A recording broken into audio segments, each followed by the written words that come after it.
po thojnë se i kam kryer detyrat e mia, pse? Sepse djemtë e mi i kam rritur, i kam shkolluar, ato i kam bërë me fakultete dhe kështu me radhë, dasmat ma kam bërë dhe i kam martuar, dhe unë si prind mendoj që e kam plotësuar detyrën time ndaj fëmijës si. Mirë po ne i themi ta japim dorën për këtë, dhe për këtë investim të bukur që ka i ke bërë për ndonjë, ti neve të përshëndesim, por tani shtrohet pyetja sepse e ke plotësuar vetëm njërën pjesë në këtij njeriu. Mirë po, ku është pjesa e ahiretit ne po pyesim, nga se ti përveç se ja ke bërë dasmën fëmijës tënd, përveç se e ke shkolluar dhe mirë ke bërë fëmijën tënd, mirë po ne pyesim për besimin, sa ti e ke mësuar fëmijën tënd mbi besimin në Allahun e madhëruar? A ja ke mësuar fëmijës tëndi se si falet namazi? A e ke thirrur fëmijën tëndi që ti bie në sejdë atij që e ka krijuar? A e ke thirrur ti fëmijën tënd që ti përulet atij që Allahu të gëzoi ty me këtë fëmijë? Dhe pika e pika të tjera të cilat kanë të bëjnë pastaj në raport me ahiretin. Pra Zoti i madhëruar dëshiron nga ne që neve përveç se përjetojmë gëzimet e kësaj bote, përveç se përjetojmë mirësitë e kësaj bote, të mos harrojmë që të mundohemi të arrijmë dhe mirësitë e botës tjetër. Pra Islami në thelb nuk mohon kënaqësitë e kësaj bote, se përndryshe atëherë çfarë kuptimi do të kishte lutja që ne ja bëjmë Allahut të madhëruar në çdo namaz? Rabbana atina fid dunya hasanatan wa fil akhirati hasanatan. O i madhi Allah, na jep të mirat neve të jetës së kësaj bote çka janë, sepse padyshim që njeriu ka nevojë dhe është i gëzuar kur i përjeton ato.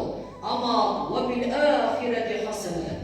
Mirë po na jep të mirat edhe të botës tjetër, nga se ato janë mirësia e vërtetë, nga se ato nuk përfundojnë asnjëherë.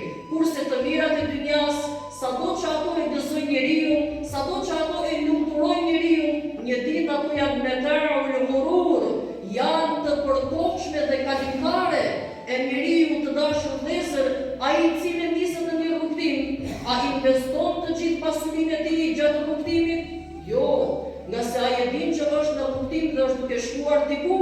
E mirë pra, neve duke e kuptuar tani thelbin e kësaj jete, si mundet e gjithë lodhja e njeriu, i gjithë kontributi i njeriu, gjithë përpjekja e njeriu, qëllimi ta kenë jetën e kësaj bote, ndërkohë që Allahu i madhëruar na thotë që oqeani ku lundron anija është vetëm mjet, ai nuk është vendbanim, ai është mjet që të mundson të arrish diku.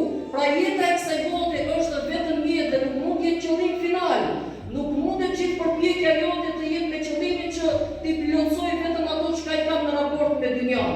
Dhe pastaj harrosh se kjo është rrugtim ku ti do të kalosh në një botë tjetër. Dhe ti nuk mundesh ta ndryshosh ato që Allahu tashmë e ka vendosur që patjetër do të kalosh në botën tjetër. Besimtari i mençur, siç tha pejgamberi sallallahu alaihi wasallam, është ai i cili me përgjegjësi kryen detyrat e kësaj bote, mirë po ai mendon dhe punon shumë për të vazhduar jetën e tij pas vdekjes së tij. Pra shikoni thelbin, pejgamberi alaihi salatu wasalam, cili muslimani quajti imani i cili vërtet është i mençur. Kush është ai? Ai i cili e zhvillon jetën e kësaj bote, plotëson detyrat që i kanë raport me jetën e kësaj bote, por nga ana tjetër ai punon shumë pastaj për të vazhduar me këto të mira edhe pas vdekjes së tij. Pse? Nga se jeta e botës tjetër është realiteti, jeta e botës tjetër është e vërteta, kurse jeta me këtë botë është vetëm lojë e dëfrim, siç tha Allahu i madhëruar në Kur'anin Kerim, el hayate dunya, çka është jeta e kësaj bote? Illa lahun wa la'ibun. Nuk është diçka tjetër vetëm se lojë dëfrim me të cilat ju sprovoheni. Pra gëzimet që i keni, ato janë të mira për ju, për kujdes, ato të mos ju mashtrojnë që t'ja harroni gëzimin e botës tjetër. Kënaqësitë e kësaj bote të mos ju mashtrojnë që juve mos i kryeni detyrat ndaj Allahut të madhëruar. Shumë njerëz dhe me të drejtë ato kërkojnë pasurinë dhe me të drejtë duhet kërkohet pasuria.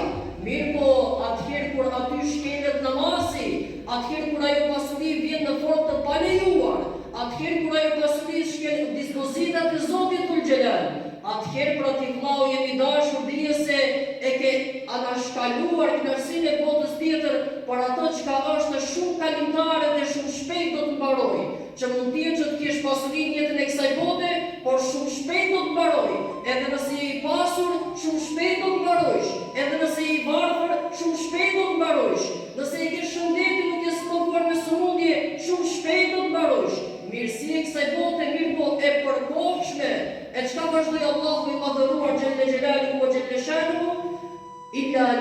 wa la'ibun, wa lad-daru al-akhiratu hiya al-hayawan. Kurse sa I përket botës tjetër, dijeni o njerëz, o robërit e mi, ajo është e vërteta absolute. Ai I cili arrit kënaqësinë në botën tjetër ka arritur finalen më të madhe. Ai I cili dështon në botën tjetër ka humbur përgjithmonë. Lau kanu ya'lamun, sikur të ishin nga ato që ja vendonin veshin thirrjes së Zotit Dhul Xhelal. Sikur të ishin nga ato që e dëgjonin porosinë e atij që Allahu e dërgoi në mes me juaj pejgamberit të tij alayhis salam. Sikur të ja vendonin veshin mesazhin e Allahut Dhul Xhelal, pa qenë për të kuptuar se sa peshon kjo jetë tek Zoti dhe sa peshon bota tjetër tek Zoti Dhul Xhelal.